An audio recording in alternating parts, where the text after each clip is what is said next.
आज हम पढ़ेंगे उपमान उपमेय कर्मधारय समास। इससे पहले हमने पढ़ा था विशेषण विशेष्य कर्मधारय। उपमान उपमेय कर्मधारय समास वह होता है जहाँ एक पद उपमान और दूसरा पद उपमेय होता हो, अर्थात जहाँ एक पद की तुलना दूसरे पद से की जाती है वहाँ उपमान उपमेय कर्मधारय समास होता है। इसमें दो पद होते हैं जिसमें एक पद मुख्य होता है जिसकी तुलना दूसरे पद से की जाती है।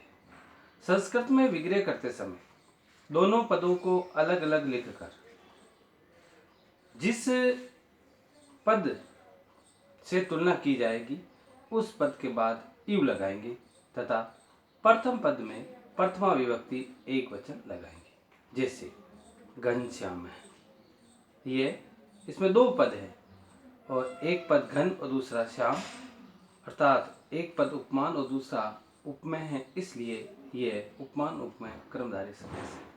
विग्रह करते समय दोनों पदों को अलग अलग लिखकर घन और श्याम को अलग लिखा, फिर घन में लगाएंगे प्रथमा विभक्ति एक वचन तो घन हो जाएगा, और यहाँ प्रधान पद है वो घन है इसलिए इव लगेगा घन के बाद, अर्थात दोनों पदों के बीच में लगेगा। अगला उदाहरण पुरुष नाग है। दोनों पदों को अलग अलग लिखेंगे तो एक पुरुष और एक नाग, फिर पुरुष में लगाएंगे प्रथमा विभक्ति एक वचन। यहाँ जो प्रधान पद है वो दूसरा है अर्थात नाग है, इसलिए संस्कृत में विग्रह करते समय इव बाद में लगेगा। शैलोन्नत, यहाँ दो पद है, एक शैल और दूसरा उन्नत। गुण संधि के कारण ए आ प्लस उ बराबर ओ है, इसलिए शैलोन्नतम। तो विग्रह करते समय शैल को अलग अलग लिखकर उसमें प्रथमा विभक्ति एक वचन लगाएंगे और शैल पद मुख्य है क्योंकि इससे तुलना हो रही है इसलिए इव शैल के बाद लगाएंगे। समास युक्त, समास युक्त करते समय प्रथम पद में लगी विभक्ति और इव का लोप करके दोनों पदों को मिला देंगे। इसलिए चंद्र है में चंद्र में जो विभक्ति लगी है उसका लोप करेंगे और इव का भी लोप करेंगे तो बन जाएगा चंद्रमुखम। वज्र कठोरम, तो वज्रम इव कठोरम, तो इसका वज्रम में का लोप किया और इव का लोप किया तो बन गया वज्र कठोरम। पुरुष है सिंह है इव, प्रथम पद में लगी विभक्ति और इव का लोप करने से बनता है पुरुष सिंह। तो इस प्रकार ये था विशेषण विशेष्य कर्मधारय समास के बाद उपमान उपमेय कर्मधारय समास। कर्मधारय समास का तीसरा भेद होता है पूर्व पद अवधारणा कर्मधारय समास। इसमें पहला पद अवधारणा होता है। अवधारणा का मतलब है लोगों की सोच या विचारधारा, जैसे विद्या धर्म, तो पहला पद विद्या है अर्थात लोग विद्या को धन मानते हैं, इसलिए ये उदाहरण पूर्व पद अवधारणा कर्मधारय समास का है। संस्कृत में विग्रह करते समय दोनों पदों को अलग अलग लिखकर प्रथम पद में प्रथमा विभक्ति एक वचन लगाएंगे तथा दोनों पदों के बीच में एव लिखेंगे, तो इसलिए विद्या धनम का विग्रह हो जाएगा विद्या एव धनम।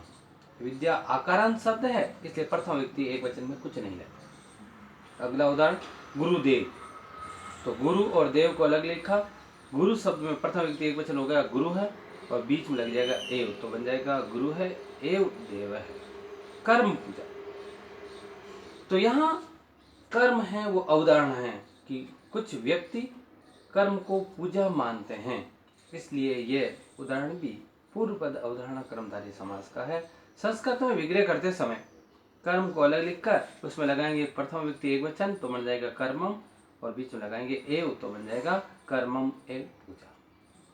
हमारे प्रश्न आता है समास युक्त या विग्रह करना, तो अब विग्रह का समास युक्त करना। वेदे एव संपद, वेद ही संपत्ति है, तो इसलिए समास युक्त करते समय प्रथम पद में लगी विभक्ति और एव का लोप करके दोनों पदों को मिला देंगे, तो इसलिए प्रथम पद की विभक्ति और एव का लोप करने से शब्द बन गया वेद संपद।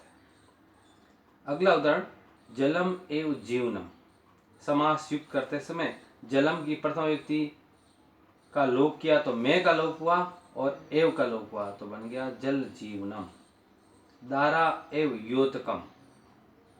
दारा शब्द में प्रथम व्यक्ति एक वचन है और आकारण शब्द में प्रथम व्यक्ति एक वचन में कुछ नहीं लगता, इसलिए दारा का दारा ही रहेगा।